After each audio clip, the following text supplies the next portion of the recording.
ابو ایوب نے ابو مصعب الزرقاوی کے بعد عراق میں القاعدہ کی کمان سنبھالی تھی۔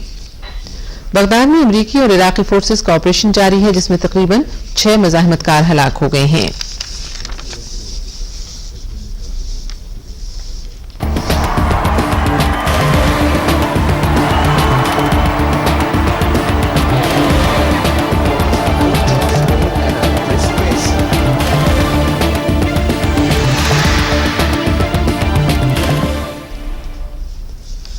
اکیسویں قومی جونیئر والی بال چیمپئن شپ کا فائنل آج پشاور میں وابڈا اور پاکستان آرمی کی ٹیموں کے درمیان کھیلا جا رہا ہے۔ پہلے سیمی فائنل میں وابڈا نے پاکستان نیوی کو 25-17، 26-24 اور 25-17 سے شکست دی۔ دوسرے سیمی فائنل میں پاکستان آرمی نے پولیس کی ٹیم کے خلاف 26-28، 25-22، 25-13 اور 25-17 سے کامیابی حاصل کی۔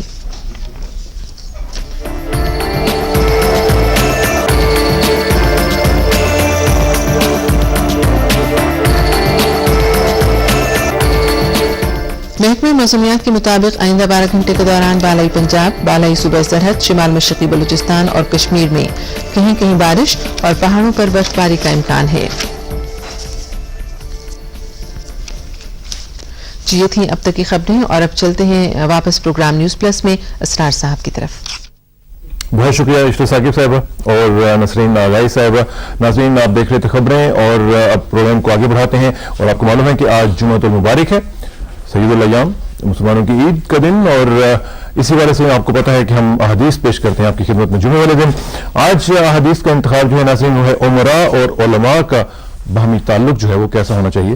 اس میں نبی کریم صلی اللہ علیہ وسلم نے ایک دفعہ وہ ظالم عمراء کی صفات بیان کر رہے تھے۔ آپ صلی اللہ علیہ وسلم نے فرمایا کہ جو شخص ان سے پرہیز کرے گا تو وہ بچ جائے گا، اور جو ان کے ساتھ دنیا کی ہرس میں پڑ جائے گا اس کا شمار انہی میں سے ہوگا۔ آپ صلی اللہ علیہ وسلم نے فرمایا کہ میرے بعد ظالم بادشاہ ہوں گے، جو شخص ان کے جھوٹ اور ظلم کا احساس نہیں کرے گا بلکہ پسند کرے گا اس کو میری امت سے کوئی تعلق نہیں، اور وہ قیامت کے دن میرے حوض کی طرف راستہ حاصل نہیں کر سکے گا۔ اور ارشاد فرمایا کہ وہ علماء اللہ تعالیٰ کے دشمن ہیں جو عمراء کے پاس جاتے ہیں، اور بہترین عمراء وہ ہیں جو علماء کی خدمت میں جاتے ہیں۔ آپ صلی اللہ علیہ وسلم نے ارشاد فرمایا کہ علماء انبیاء علیہ السلام کی مقدس امانت کے وارث ہیں اس وقت تک کہ سلاطین سے میل جول نہ رکھیں، جب میل جول کیا تو امانت میں خیانت کے مرتکب ہوں گے۔ حضرت ابو ذر غفاری رضی اللہ تعالیٰ عنہ نے حضرت سلمہ رضی اللہ تعالیٰ عنہا سے کہا کہ سلاطین کے دروازوں سے دور رہو، کیونکہ ان کی دنیا سے جتنا حاصل ہوتا ہے اس سے زیادہ دین ضائع ہو جاتا ہے۔ اور ارشاد فرمایا کہ جہنم میں ایک وادی ہے جس میں صرف وہ علماء جائیں گے جو بادشاہوں کے یہاں جاتے ہیں۔ حضرت عبادہ بن صامت رضی اللہ تعالیٰ عنہ نے فرمایا کہ مالدار لوگوں کے ساتھ علماء اور زہاد کی دوستی ان کی ریا کی دلیل ہے۔ حضرت ابن مسعود رضی اللہ تعالیٰ عنہ نے فرمایا کہ صاحب تقوی شخص جب بادشاہ کے پاس جاتا ہے تو وہ وہاں سے بے دین ہو کر نکلتا ہے۔ لوگوں نے اس کی وجہ پوچھی تو فرمایا کہ وہاں بادشاہ کی خوشنودی کے لیے ایسی چیزیں تلاش کرتا ہے جن میں اللہ کی ناراضگی ہوتی ہے۔ رسول اکرم صلی اللہ علیہ وسلم نے فرمایا کہ اے گروہ مہاجرین، اہل دنیا کے پاس مت جاؤ، کیونکہ ان کے پاس جانے سے تم اس روزی پر جھنجھلاؤ گے جو اللہ نے تمہیں عطا کی ہے۔ حضرت مسیح علیہ السلام فرماتے تھے کہ دنیا داروں کے مال پر نظر نہ کرو، کیونکہ ان کی دنیا کی روشنی تمہارے دل سے ایمان کی حلاوت کو ختم کر دیتی ہے۔ ناظرین، اللہ تعالیٰ سے دعا ہے کہ ہمیں ان احادیث کی روشنی میں اپنی زندگیوں کو ترتیب دینے کی توفیق عطا فرمائے، اور اللہ تعالیٰ سے بھی دعا کیا کریں کہ اللہ تعالیٰ ہمیں اپنے نبی کریم صلی اللہ علیہ وسلم کا اور اپنا قرب اور نسبت عطا فرمائے۔ اور جن جن اصحاب نے یہ حدیث سنی ہے ناظرین، ان سے گزارش ہے کہ کم از کم ایک بار ضرور درود شریف پڑھ لیں، مجھے یقین ہے کہ ہمارے لیے توشہ آخرت بن جائے گا۔ بہت شکریہ، اور اب پروگرام کو آگے بڑھاتے ہیں۔ میں نے جس پہلے کہا تھا کہ آج کا ہمارا جو پروگرام ہے وہ بنیادی طور پہ آج ہم بات کریں گے سینٹ کا جو آج اجلاس شروع ہو رہا ہے اس حوالے سے، اور اس کے ساتھ ساتھ دو تین اور چیزیں بھی ڈسکس کریں گے، لیکن انتہائی اہم امور پر گفتگو کے لیے ہمارے سے اسٹوڈیوز میں موجود ہیں سینیٹر نصاب میمن صاحب، چیئرمین ہیں standing committee on defence and defence production. Chairman صاحب السلام علیکم۔ ویلکم میمن صاحب کیسے ہیں آپ؟ ٹھیک ٹھاک؟ الحمدللہ۔ لانگ ٹائم نو سی۔ اچھا، مجھے یہ بتائیں کہ نثار صاحب آج اجلاس تو شروع ہونے والا ہے، اس کی بات بعد میں کریں گے۔ پہلے صدر بش صاحب جو ہیں انہوں نے کل امریکن انٹرپرائز انسٹیٹیوٹ ہے وہاں پہ تھنک ٹینک، اور خاصا کنسرویٹو وہ ہے تھنک ٹینک، اس میں انہوں نے تقریر کی ہے اور پاکستان کی جو حمایت ہے انہوں نے اس کا ایک دفعہ پھر اعلان کیا ہے اور پاکستان کے رول کو ایک دفعہ پھر ایکنالج کیا ہے. کیسے دیکھتے ہیں آپ اسٹیٹمنٹ؟ میں خیال میں یہ وقتاً فوقتاً کرتے رہے ہیں، مگر اس وقت اس طرح کا بیان آنا بہت اہم ہے. اس لیے اہم ہے کہ پچھلے دنوں آپ نے دیکھا چند مہینوں سے کرزائی صاحب کے اسٹیٹمنٹ میں تلخی اور الزامات بہت تھے، اور اس کے بنا پہ ایسا لگ رہا تھا کہ پاکستان کے لیے امریکنز یا ویسٹرن ورلڈ یہ سمجھتے ہیں کہ ہمارا رول اس انداز سے نہیں ہے جو ہونا چاہیے وار آن ٹیرر پہ. مگر ہم جانتے تھے، پوری دنیا جانتی تھی کہ پاکستان نے قربانی اپنے ملک کے لیے، اپنے عوام کے لیے اور دنیا کے عوام کے انسانیت کے لیے ایک بیڑا اٹھایا ہے. جو صدر پرویز مشرف نے جو کمٹمنٹ دی تھی چند سال پہلے اس پہ قائم ہے، اور پاکستان حکومت جو ہے ٹیرر کے خلاف جنگ لڑ رہی ہے، چاہے اس میں کتنا ہی نقصان ہمیں ضرور ہوا مگر ہم نے اس پہ قابو پا لیا. تو آج یہ پھر طے ہو گیا کہ صدر بش نے یہ ریٹریٹ کیا ہے کہ پاکستان کی حمایت جو ہے وہ جاری رہے گی اور پاکستان کا جو رول ہے اس کو ریکگنائز کیا جا رہا ہے. یہ اہم ہے. اس ریکگنیشن کا جو میسج ہے وہ ہمارے تک آ جاتا ہے، باقی دنیا تک آ جاتا ہے، ہمارے ہمسایہ ملک افغانستان میں کیوں نہیں جاتا؟ میرے خیال میں اس میں بھی آ چکا ہے. کل دو بڑے اہم آئے ہیں اسٹیٹمنٹ. ایک تو یہ صدر بش کا جو آپ نے بتایا، دوسرا کرزائی صاحب کا جو یو کے میں انہوں نے کیا ہے اور ٹونی بلیئر کے ساتھ جو اسٹیٹمنٹ دیا ہے اس میں انہوں نے اب بالکل موقف بدلا ہے ان کا، اور صحیح ہوا ہے جو حقیقت میں ہونا بھی چاہیے تھا. انہوں نے یہ کہا ہے کہ وار آن ٹیرر پہ پاکستان اور افغانستان مل کے کام کر رہے ہیں، اور اس پہ انہوں نے کوئی الزامات نہیں لگائے اور یہ کہا ہے کہ ساتھ کام کریں گے. تو میرے خیال میں اثر آ چکا ہے اور یہ بہت اچھی بات ہے کہ ایک جو ہے حقیقت پسندانہ رویہ اختیار کیا ہے کرزائی صاحب نے، اور یہ ان کو بیچ میں ہمیں معلوم ہے کیوں یہ ہوا ہے. بہرحال اس پہ ہم زیادہ نہیں جاتے ہیں کیونکہ کچھ اثرات تھے ان کے کسی اور ملکوں کے. اب چونکہ انٹرنیشنل ماحول بدل گیا ہے اور آپ خود دیکھتے ہیں کہ یہ وہ ماحول ہے جہاں پہ پریزیڈنٹ مشرف نے مڈل ایسٹ کا ایک نیا انیشیٹو لیا ہے، اور وہ جو انہوں نے 7 ملکوں کا دورہ کیا تھا اور اس کے بعد آپ نے دیکھا کہ ایک جنرلی یہ محسوس کیا گیا کہ یہ نیا انیشیٹو اچھا ہے. تو اس لحاظ سے آپ دیکھیں تو دنیا میں اب امن کی بات ہونی چاہیے اور پڑوسیوں کو مل کے کام کرنا ہوگا اور ایک دوسرے کی سرحدوں اس انیشیٹو کا بھی تھوڑا سا ذکر کر ہی لیں میرا خیال ہے، کیونکہ آپ بھی اہل نظر میں سے ہیں اور ماشاءاللہ آپ خاصا قریب ہیں اس پورے سرکل میں. مجھے یہ بتائیے گا کہ یہ جو انیشیٹو ہے یہ کس مقصد کے تحت لیا گیا ہے؟ پریزیڈنٹ نے ان تمام ممالک کا دورہ بھی کیا اور ایک پورا جو گلوبل ملیو ہے اس میں اس کی امپورٹنس تو ہے، لیکن کیا ہم اس انیشیٹو کو آگے بڑھا سکیں گے اور کامیاب کر سکیں گے؟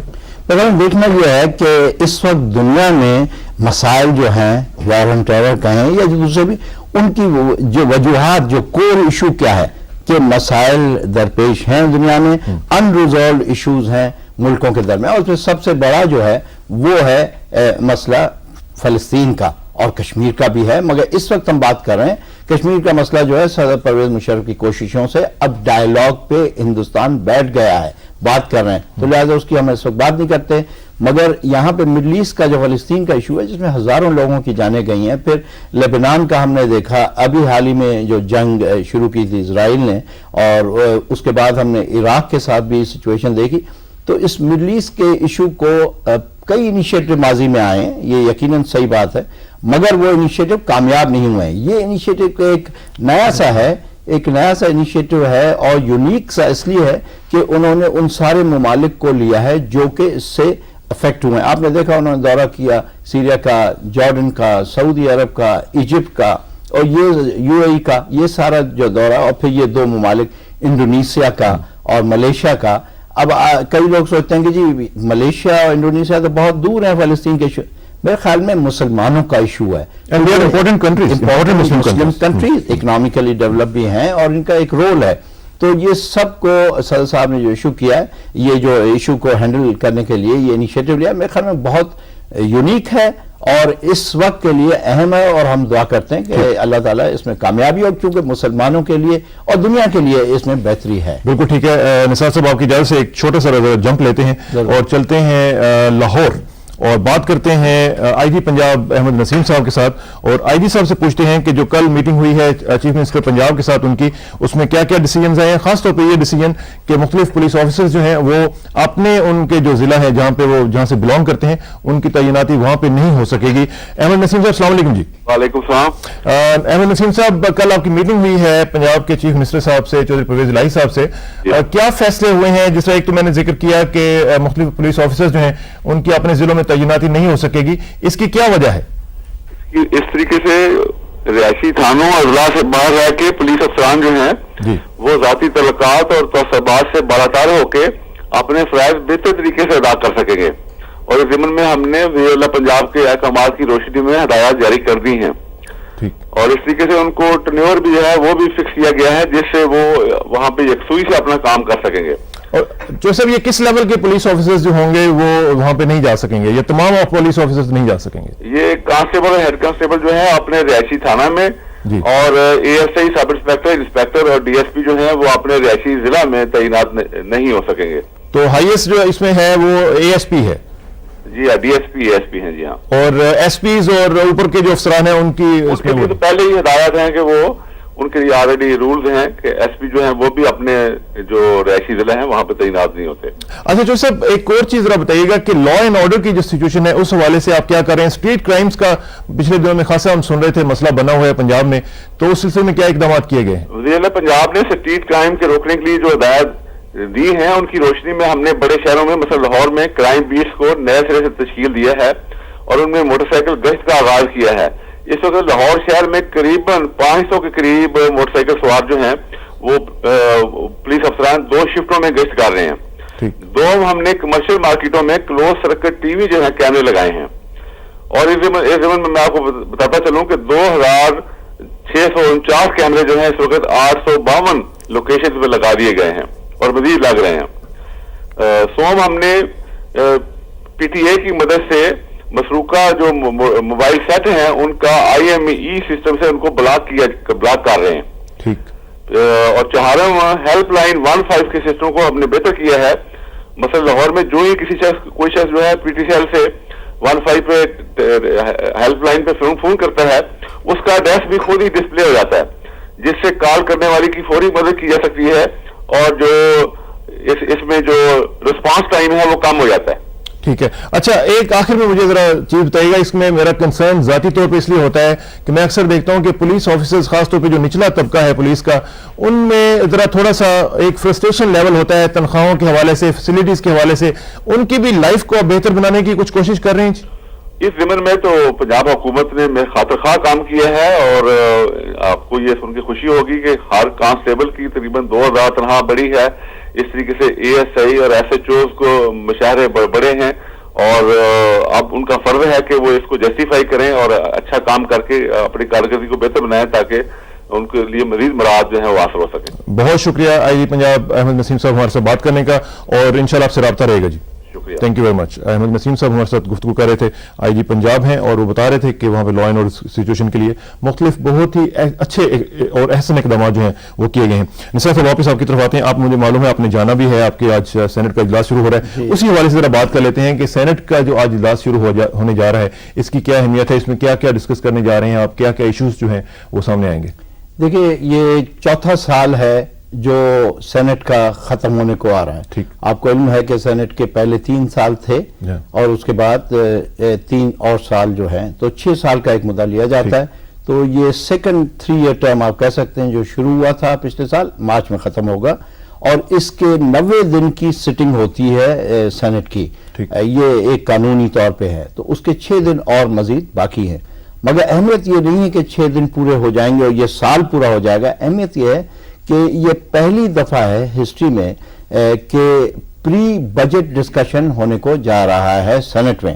اب آپ کو یہ بھی یاد ہوگا کہ یہ صدر پرویز مشرف نے 2002 میں جو قانون سازی کی تھی جو بعد میں ریٹیفائی ہوئی، کانسٹیٹیوشن کا حصہ بنی، اسمبلیوں جو الیکٹڈ پارلیمنٹ تھی انہوں نے اس کو اپنایا، اور اب یہ قانون جو ہے کہ سینٹ میں پہلے کبھی بھی بجٹ پیش نہیں ہوتا تھا، اب یہ ہے کہ سائملٹینیسلی نیشنل اسمبلی میں اور سینٹ میں یہ پریزنٹ ہوتا ہے ایک ہی دن، مگر سینٹ کا کیا رول ہوتا ہے؟ پاس وہی پاورز جو فائنینشیل وہ نیشنل اسمبلی کو ہے، مگر ایک ہفتہ ملتا ہے، اس ہفتے میں سینٹ جو ہے اپنی سفارشات مرتب کر کے پھر نیشنل اسمبلی کو بھیجتی ہے، پھر اس میں وہ اس کو اپناتے ہیں یا نہیں اپناتے ہیں۔ مگر یہ سینٹ میں جب آتا ہے تو سینٹ کی فائنانس کمیٹی جس کا میں ممبر بھی ہوں، اور وہاں پہ یہ آتے ہیں، ساری سفارشات ڈیولپ ہوتی ہیں، پھر یہ بائی پارٹیشن ہے اس لیے کہ اس میں اپوزیشن بھی ہے، گورنمنٹ بھی ہے، اور یہ پچھلے پورے 4 سالوں سے اچھی طرح سے ایسے طریقے سے وہاں کام ہوتا ہے، ریکمنڈیشن۔ تو یہ آج آپ کی جو ریکمنڈیشنز ہیں وہ ان کو قومی اسمبلی ٹیک اپ کر سکتی ہے؟ جی وہی انہی کو جاتی ہیں کہ کنسیڈر کریں اور پھر اس کو اور اس میں انکارپوریٹ کریں۔ کئی ہوئی ہیں ماضی میں اور کئی ہونی بھی چاہیے اور شاید آئندہ چل کے زیادہ ہوں گی، ڈیپینڈ کرتا ہے ریکمنڈیشن پہ۔ مگر ہم نے یہ محسوس کیا کہ یہ ایک ہفتہ جو ہے جو مئی جون میں ملتا ہے وہ جون میں وہ بہت کم ہے، تو لہٰذا یہ اس فائنانس کمیٹی میں ڈسکس ہوا تھا، مجھے یاد ہم نے خود اٹھایا تھا، اور پھر یہ ہاؤس میں آیا کہ جی یہ کرتے ہیں کہ اس وقت سے پہلے ایک پری بجٹ سیشن کر لیتے ہیں ہاؤس میں، اور سب لوگ بجٹ کیا ہونا چاہیے، کیونکہ یہ سارے عوام کے الیکٹڈ ریپرزینٹیٹیو ہیں، وہ کیا چاہتے ہیں بجٹ میں، تو گورنمنٹ کو ایک طرف سے انپٹ بھی مل جائے گی اور دوسری طرف سے عوام کی امنگیں جو ہے اپنے نمائندوں کے تھرو بجٹ میں پہلے سے مرتب کرنے سے پہلے آ جائیں گے۔ تو یہ پہلی دفعہ ایک تو یہ تھا کہ صدر صاحب کی وجہ سے یہ قانون سازی ہوئی کہ سینٹ کا رول رہے گا ریکمنڈیشن کا، اب اس کو مستحکم کرنے کے لیے، اس کو مؤثر بنانے کے لیے سینٹ نے فیصلہ کیا پچھلے اس میں سیشن میں کہ ایک سیشن ہوگا، اور یہ وہ سیشن ہے آج کا جس میں کہ پری بجٹ سیشن ہوگا، جس میں لوگ اپنی خیالات کا اظہار کریں گے کہ پچھلی اکانومی پچھلے سال کیسی گئی حکومت کے فگرز کی روشنی میں، اور اسٹیٹ بینک کی جو رپورٹ آئی ہے اس کی روشنی میں، اور حالات جو صورتحال ہے جس میں آپ نے دیکھا کہ اس وقت اقتصادی ترقی ہوئی ہے، 7.3% ایوریج 3-4 سال کا گروتھ ہے جی ڈی پی کا، مزید اس میں کس طرح سے بہتری ہو، کیونکہ آخر میں یہی ہے کہ کتنی بھی اکنامک ڈیولپمنٹ ہو، غریب آدمی کے پاس کھانے پینے اور رہنے کے لیے پیسہ میسر ہو، اور یہ ہے وہ اقدامات جو میرے خیال میں مجھے لگتا ہے کہ بہت آئیں گے اس دفعہ۔ بنیادی طور پر یہ جو سیشن ہے اس میں پری بجٹ ڈسکشن ہوگی اور اس کی جو پرائرٹیز ہیں وہ سیٹ کرنے کی کوشش کی جائے گی۔ بجٹ ہم سیٹ خود نہیں کریں گے، ہم اپنے خیالات کا اظہار کریں گے اور حکومت کو یہ سفارشات جائیں گی، اور یہ دیکھیے ورنہ بجٹ جو ہے وہ ایک بیوروکریسی بناتی ہے جنرلی۔ اب یہ چینج یہ آئے گا کہ ایک تو سینٹ کے فائنانس کمیٹی کی طرف سے کبھی سفارشات چلی جاتی ہیں، دوسری کمیٹیز سے بھی جاتی ہیں ان کے اپنے محکموں کی، مگر اب ایک مؤثر طریقے سے سینٹ جو کہ بہت اہم یہ ہے کہ اس میں ایکولی چاروں صوبے ریپرزینٹڈ ہیں۔ نیشنل اسمبلی میں تو آپ کو علم ہے کہ وہ بنیاد ہے پاپولیشن کی، اس میں چاروں صوبوں کا ہے، ایکول ہے، تو جب ان کی طرف سے جائے گا تو یہ ایک طرح سے نیا اقدام ہے، نئی روشنی کی میرے خیال میں نئی رائے کھل رہی ہیں۔ یہ سب ممکن اس لیے ہوا کہ پاکستان میں جمہوریت اب مستحکم ہو چکی ہے۔ یہ آپ نے دیکھا کہ 4 سال سے یہ چل رہی ہے سینٹ کا، اور آپ نے یہ بھی دیکھا کہ نیشنل اسمبلی بھی 5واں سال شروع کر چکی ہے اپنا، اور اس کے علاوہ آپ نے دیکھا کہ دوسرا ٹرم میں 4 سال ہے جو لوکل گورنمنٹ کا بھی ہے، پروونشل گورنمنٹس بھی کام کر رہی ہیں۔ تو یہ میرے خیال میں ہمیں اپنے اداروں کو مضبوط کرنا ہوگا، اور یہی طریقہ ہے کہ جمہوریت کو مضبوط کرنا ہے تو جمہوری اداروں کو مضبوط کریں اور سیاسی پارٹیوں کو بھی ہمیں مضبوط کرنا ہے۔ جمہوری ادارے اور سیاسی پارٹیاں یہ بھی اتنے ہی لازم ملزوم ہیں۔ مجھے ایک چیز بتائیے گا کہ آخر میں، کیونکہ آپ نے جانا ہے، مجھے بار بار ٹائم کی طرف دیکھتا ہوں تو آپ کا مجھے احساس ہو رہا ہے، لیکن آپ کم آتے ہیں تو اس لیے میں آپ سے ذرا پوچھنا چاہتا ہوں۔ آئیں گے آپ، آئیں گے۔ مجھے یہ بتائیے گا کہ یہ جو ہماری اس وقت سینٹ چل رہی ہے، اس کا اوور آل پچھلے اگر 3 سال کو دیکھا جائے تو ایک اوور آل جو امپیکٹ ہے کیسا رہا، کیا اس کا رول رہا، کتنا پازیٹیو امپیکٹ اس نے ڈالا ہے؟ بہت اہم سوال آپ نے اٹھایا ہے۔ میرے خیال میں یہ ہمیں سمجھنا ہوگا کہ پہلی بات تو سینٹ میں ہوتا کیا ہے۔ میرے خیال میں 2-3 چیزیں ہیں جو اہم اس میں بات۔ پہلی بات کہ جب بھی سینٹ کا اجلاس ہوتا ہے تو صبح سویرے پہلا جو 1 گھنٹہ ہوتا ہے وہ لوگوں کے، سینیٹرز کے جو سوالات ہیں جو پہلے سے جمع کیے جاتے ہیں ان کے حکومت جواب دیتی ہے۔ اچھا وہ رائٹنگ میں آ جاتے ہیں، پھر ان پہ سپلیمنٹریز ہوتی ہیں۔ یہ نہیں ہے کہ ایک سوال پوچھ لیا کہ اس کے بعد دوسرے کی اجازت نہیں ہے، اس پہ سپلیمنٹریز ہوتے ہیں وہ سوالات۔ تو مقصد جو اہم نکات ہیں، سوالات ذہنوں میں ہیں سینیٹرز کے، وہ سامنے آتے ہیں۔ پھر 1 گھنٹہ ہوتا ہے جو پوائنٹ آف آرڈر پہ ہوتا ہے. مقصد یہ کہ جو اہم چیزیں ہوئی ہیں کل کے دن ملک میں، جیسے آج صبح، جیسے آپ کا پروگرام بھی میرے خیال میں کوئی سینٹ کے انداز سے ہی ہے کہ کل جو کچھ ہوا آپ صبح سویرے نیوز پلس میں یہ ڈسکس کرتے ہیں، تو وہاں پہ ہم پوائنٹ آف آرڈر پہ، تو یہ مسلسل ہو رہا ہے. تیسری چیز جو ہے کہ ریزولوشنز موو ہوتے ہیں، ایڈجرنمنٹ میشنز ہوتے ہیں اس میں، اور یہ ساری چیزیں ڈسکس ہوتی ہیں. میں صرف آپ کو ایک چیز بتاؤں گا کہ سینٹ، یہ نیشنل اسمبلی نے بھی اچھی کارکردگی کی. آپ نے دیکھا کل 4 بل جو ہیں وہ ایک دن میں ہوئے ہیں، جو کہ اچھی بات ہے.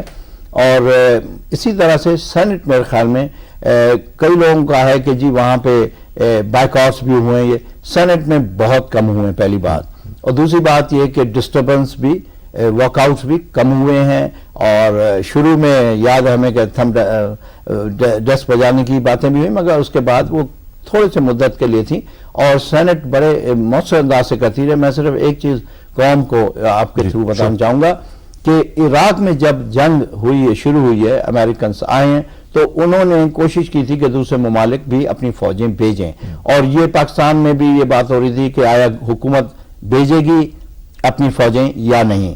اور اس وقت سینٹ میں ایک ریزولوشن ہوا کہ اس کو ڈسکس کیا جائے، اور ایک یونینیمس ریزولوشن سینٹ میں آیا، پاس ہوا کہ جی ہمیں فوجیں صرف اس وقت بھیجنی چاہیے، اس وقت نہیں، کیونکہ وہ یونائٹڈ نیشن کے بلو ہیلمٹ کے تحت نہیں تھیں. اور یہی ہم نے ریکمنڈیشن کی اور حکومت نے بالکل وہی کیا. تو پاکستان کے سینٹ کا اثر جو ہے پاکستان کی یہ انتظامیہ پہ، مکننہ کا انتظامیہ پہ اثر ہوا، اور انہوں نے وہی پالیسی اختیار کی جو عوامی امنگوں کے تحت تھی. تو اس طرح کئی چیزیں ہیں، مگر میں صرف یہ کہوں گا کہ کورمز بھی بہت بہتر ہوئے ہیں وہاں پہ.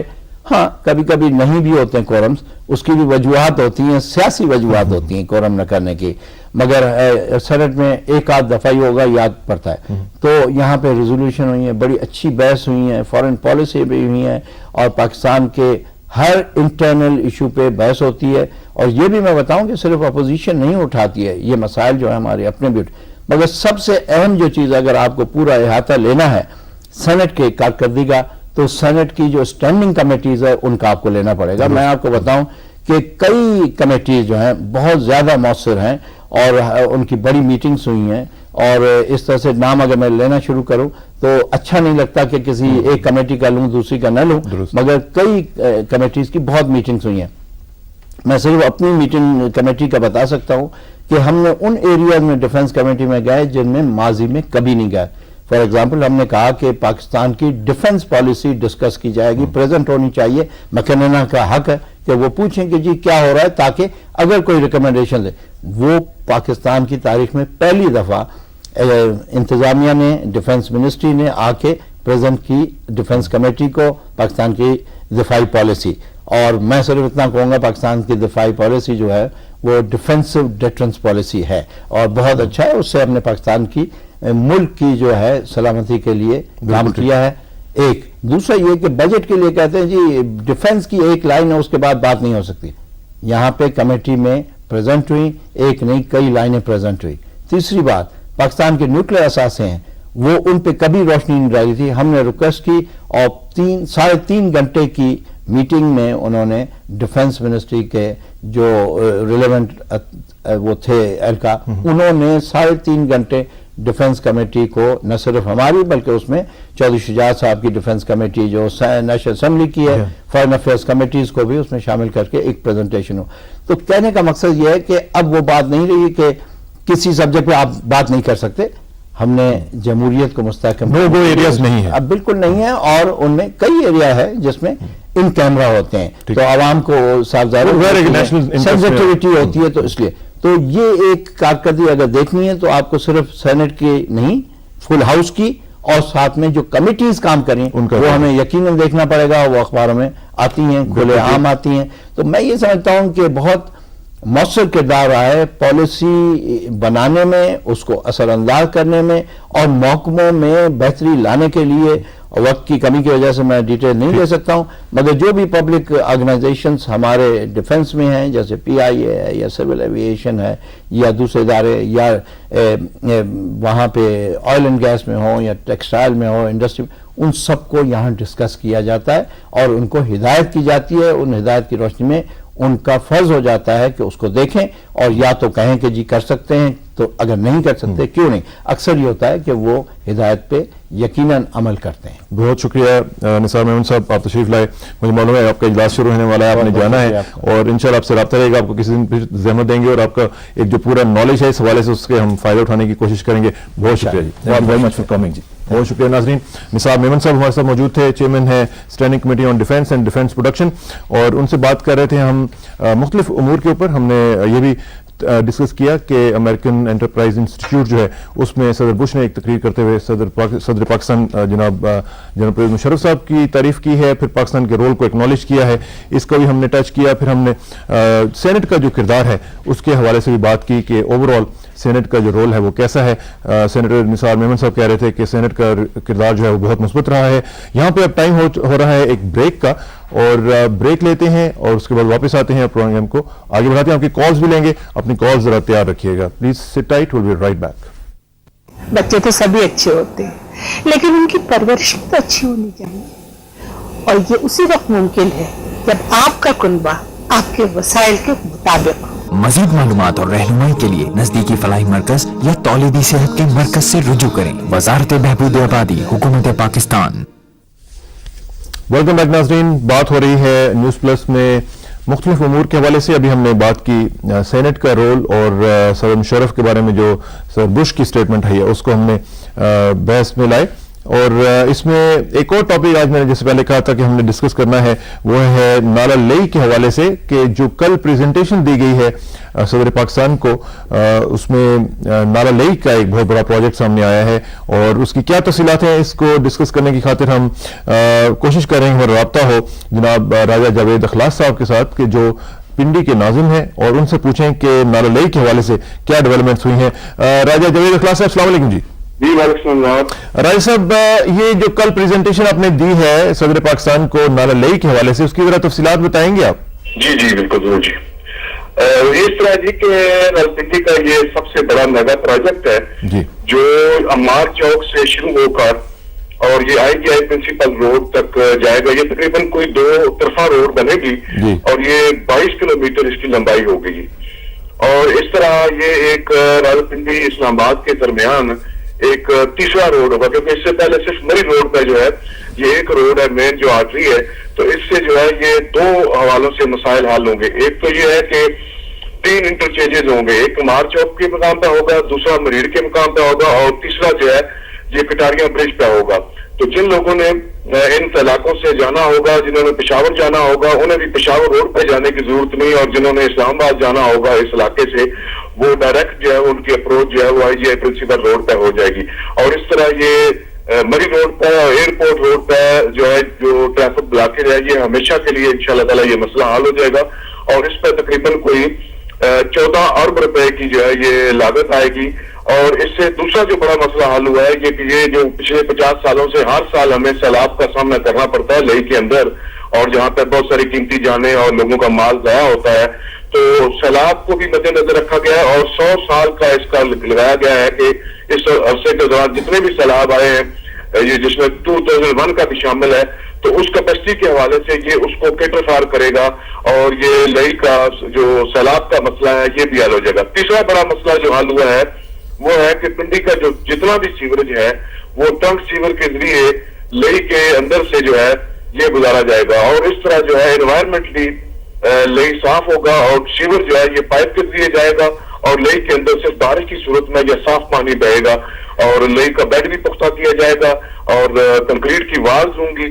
اور اس طرح میں سمجھتا ہوں کہ راولپنڈی کا ایک دیرینہ مطالبہ آج صدر پاکستان نے جو ہے یہ پورا کیا ہے, جس کے لیے ضلع راولپنڈی کے عوام اور بالخصوص راولپنڈی شہر کے اور وہ طبقہ جو انتہائی ایک عرصہ سے ایک پولوٹڈ علاقے میں رہ رہا تھا, میں سمجھتا ہوں کہ یہ پنڈی کا سب سے بہترین علاقہ ہوگا. اچھا, اس میں ایسا یہ وجہ بتائیے گا کہ صدر پاکستان نے انٹرسٹ اس میں جو لیا ہے اس کی کیا وجہ ہے؟ اس کی وجہ یہ ہے کہ یہ پچھلے کئی عرصہ سے جو راولپنڈی شہر کے اندر جو ٹریفک کے مسائل تھے, اور اس طرح دوسرا یہ تھا کہ یہ شیخ رشید صاحب نے اور میں نے یہ صدر ممتاز سے ریکویسٹ کی تھی, کیونکہ یہ اتنا بڑا پروجیکٹ ہے, تو صدر پاکستان نے اس میں یہ فیصلہ کیا ہے کہ اس میں نصف فنڈنگ جو ہے